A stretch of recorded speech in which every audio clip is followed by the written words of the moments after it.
بسم اللہ الرحمن الرحیم۔ ایران کے ایک بہت بڑے عزادار تھے مرزا اسماعیل، شہر رے میں ان کا ایک امام بارگاہ تھا جہاں بڑے بڑے علماء کو بلاتے تھے، آیت اللہ العظمیٰ آغائے کافی جیسے علماء، آغائے امینی جیسے علماء ان کی مجلسوں میں شرکت کیا کرتے تھے، بیٹھا کرتے تھے۔ بہت پرانے امام حسین کے عزادار، 70 سال کے قریب زندگی دی اللہ نے ان کو، اور اکثر اوقات ان کی زندگی خدمت امام حسین میں گزری۔ یہ ایک واقعہ بیان کرتے ہیں، فرماتے امام حسین کی مجلس کا فرش سج چکا تھا اور لوگ آ رہے تھے ذکر امام حسین سننے کے لیے، سارے کالا لباس پہنے ہوئے، زیب تن کیے ہوئے، ایک عزا کا ماحول، ایک غم کا ماحول بنا ہوا تھا۔ اتنے میں دو جوان آئے مجلس امام حسین میں، عجیب رنگ کے کپڑے پہنے ہوئے تھے، رنگا برنگی کپڑے، کہ ان کے کپڑوں سے نہیں لگ رہا تھا کہ یہ کسی غم کی محفل میں آئے ہیں۔ ہر محفل کا ایک لباس ہوتا ہے۔ کہتے آئے اور سیدھا آ کے بیچ مجلس میں بیٹھے، سارے لوگ غور سے امام حسین کا ذکر سن رہے تھے، لیکن یہ مجلس کے بیچ میں بھی آپس میں باتیں کر رہے تھے، اور آدھی مجلس میں مجلس کو چھوڑ کے چلے گئے۔ کہتے مجھے برا لگا، لیکن میں نے کہا کوئی بات نہیں، امام حسین کے عزادار ہیں۔ کہتے اگلے دن یہی دو جوان پھر مجلس میں آئے، لیکن اب کالا لباس زیب تن کیا ہوا ہے، بڑے ادب سے آئے مجلس میں بیٹھے، آخر تک ذکر امام حسین کو سنا، اور بڑے ادب سے مجلس سے نکل کے جب باہر جانے لگے تو میں نے جوانوں کو آواز دی، اے میرے بیٹو ذرا ادھر تو آؤ۔ دونوں آ گئے۔ میں نے کہا میں نے کل بھی تمہیں دیکھا تھا امام کی مجلس میں آتے ہوئے، تم نے بڑا شوق لباس پہنا ہوا تھا، آپس میں باتیں کر رہے تھے اور بڑی بے ادبی سے مجلس کو چھوڑ کے چلے گئے، لیکن آج تم وہ لگ ہی نہیں رہے جو کل تھے، ایک انقلاب تمہارے اندر آیا، کالا لباس، ادب، ادب عزا، ادب مجلس، ہر چیز کو ملحوظ خاطر رکھ کے بیٹھے اور جا رہے ہو۔ میں جان سکتا ہوں اس تبدیلی کا راز کیا؟ کہتا دونوں جوان کی آنکھوں میں آنسو آ گئے کہ قبلہ کل جب ہم مجلس سے نکلے تو ہم نے سنا تھا کہ مجلس ہو رہی اور مجلس میں کھانا دیا جائے، تو ہم مجلس کے لیے نہیں آئے تھے، ہم کھانے کے لیے آئے۔ ہم نے کہا جائیں گے، ایک آدھا گھنٹہ بیٹھیں گے، اور آنے کے بعد جب بیٹھے ہوئے تو لوگ مجلسوں سے پوچھا کوئی نظر وظر ہے، تو انہوں نے کہا نہیں آج نیاز نہیں ہے۔ تو ہم نے کہا بیٹھ کے کیا کریں؟ ہم اٹھ کے چلے گئے۔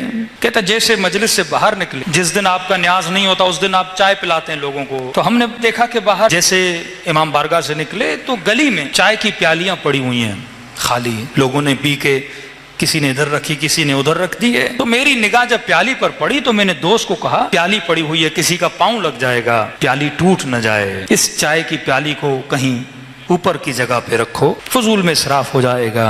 کہتا ہے بس وہ پیالیاں ہم نے اٹھائیں اور اٹھا کے ہم نے سائڈ پہ رکھی تاکہ کسی کے پاؤں لگنے سے وہ پیالی ٹوٹ نہ جائے۔ کہنے لگے کہ مرزا اسماعیل صاحب جب اس رات گھر گئے ہم دونوں نے ایک خواب دیکھا۔ خواب میں کیا دیکھتے ہیں؟ بالکل اسی طرح جس طرح کل ہم مجلس میں آئے تھے، مجلس ہو رہی ہے، لوگ آ رہے ہیں، جوک در جوک، ہم بھی آئے، اور ہم نے کیا دیکھا کہ سرے مجلس جہاں زائرین داخل ہو رہے ہیں وہاں پہ ابا عبداللہ الحسین اور ابا الفضل العباس علمدار کھڑے ہوئے، ایک ایک عزادار کا استقبال۔ حضرت عباس کے ہاتھ میں ایک ڈائری ہے، ایک فائل ہے اور پین ہے، قلم ہے، اور امام حسین کہہ رہے ہیں جتنے لوگ آئے سب کا نام لکھتا جا، کون کتنا رویا، کس نے کتنا گریا کیا، کس نے کس کو چائے پلائی، کس نے کتنا پارٹیسپیٹ کیا۔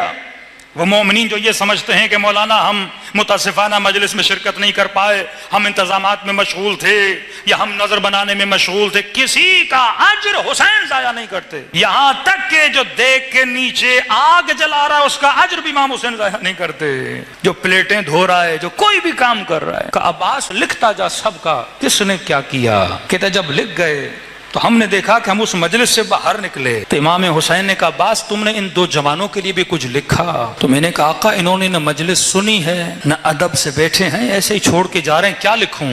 کہا لکھو انہوں نے 2 پیالیاں اٹھا کے سائیڈ پہ رکھی، یہ اجر بھی حسین ضائع نہیں کرتے۔ تو کیسے ممکن ہے آپ حسین پہ روئیں، ان آنسوؤں کی قیمت نہ ہو؟ یہ رزق ہے جو خدا نے اہل بیت کے چاہنے والوں کو عطا کیا، جو ان مجلسوں سے دور ہیں، واللہ وہ بہت بڑے رزق الہی سے دور ہیں۔ ہر روز گھر میں جا کے 2 رکعت نماز شکرانہ ادا کیا کرو کہ خدا تو نے زندگی دی اور حسین ابن علی کی مجلس عطا کی۔ میں ہر مجلس میں یہ جملہ کہتا ہوں، اگر ثواب زیارت حسین چاہتے ہو تو مولا کا فرمان ہے خلوص دل سے میرے حسین کو سلام کیا کرو کہ مولا ایک سلام سے ثواب حاصل ہوگا. فرمایا اگر نہ چاہتے ہوئے تیری آنکھوں سے آنسو آ گئے تو یہ مت سمجھنا یہ تیرے آنسو ہیں، حسین نے تجھے تیرے سلام کا جواب دیا ہے. صلوات پڑھ دیں سارے بلند آواز سے.